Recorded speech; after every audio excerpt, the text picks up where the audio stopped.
Hyvää huomenta. Nyt on aamu.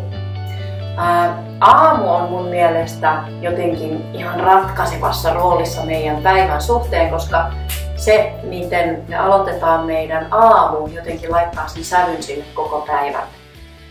Ja ravinnon puolesta se tarkoittaa sitä, että mä en yleensäkään ole hirveän nälkäinen, kun mä herään aamuisin. Nykyään ennen mä olin hirveän nälkäinen, mä olin heti saatava ruokaa tai mitä kimppuja.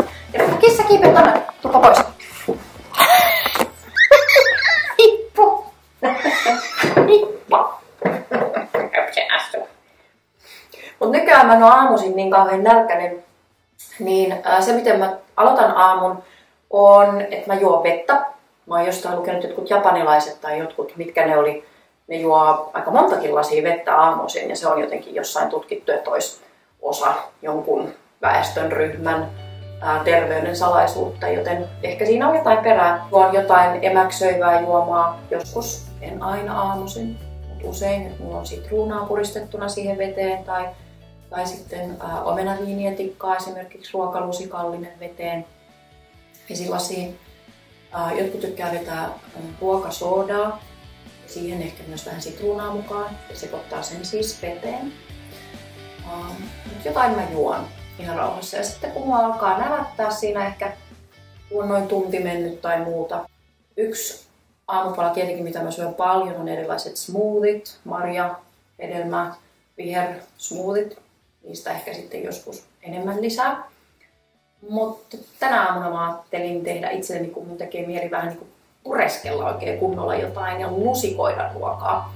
Niin yksi mun ihan suosikkeja on chia-puurot, chia, miten se nyt ikinä sanotaankaan.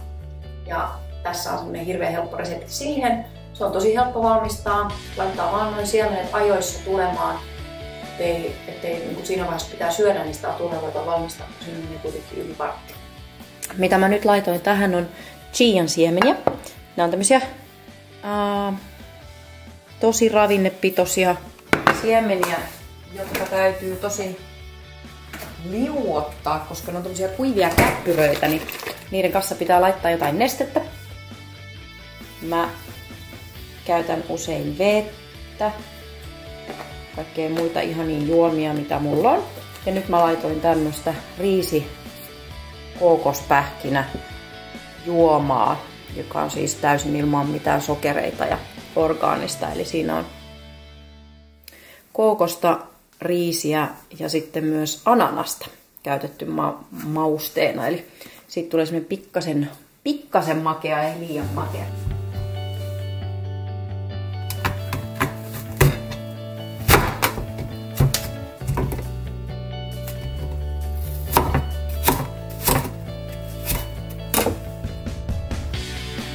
No niin, nyt tää chia on tässä jo saanut useamman tunninkin jo imeytyä.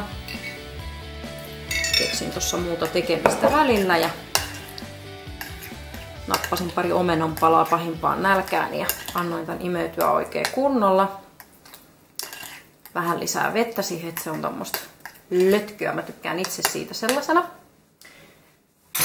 Sitten vaan nämä meidän ihanat herkut. Eli omenat. Sitten näitä yön yli liotettuja pilkottuja manteleita. Sitten mä lisään jo nyt, että mä en unohda suolaa. Mä tykkään, että on pikkasen myös ihan vähän suolaa. Sitten mä laitan Ceylonin kanelia. Rakastan kanelia. Nyt on semmonen kanelikausi meneillään. Eli aika paljon kanelia. Ja sitten tämmönen herkku. Tää ei ole kauhean kaunis, nyt tää pakkaus, mutta siis tää juttu on upea. Eli tää on tämmöisestä paikkaa, kun tää nyt oli Uutelan hunajatila. Mun kissani on tältä kasvattajalta ja hänellä on siis omat hunajapesät. Ja mä haen sieltä tätä hunajaa, siis kennon kera. Ja tää on aivan sika hyvää.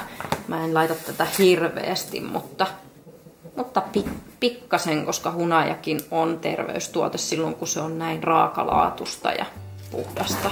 Sitten vielä viimeisenä, tai melkein viimeisenä, mustikat.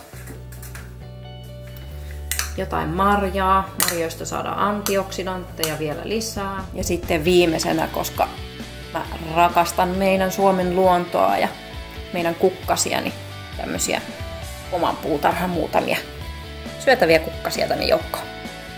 Ja siinä se sitten olisi.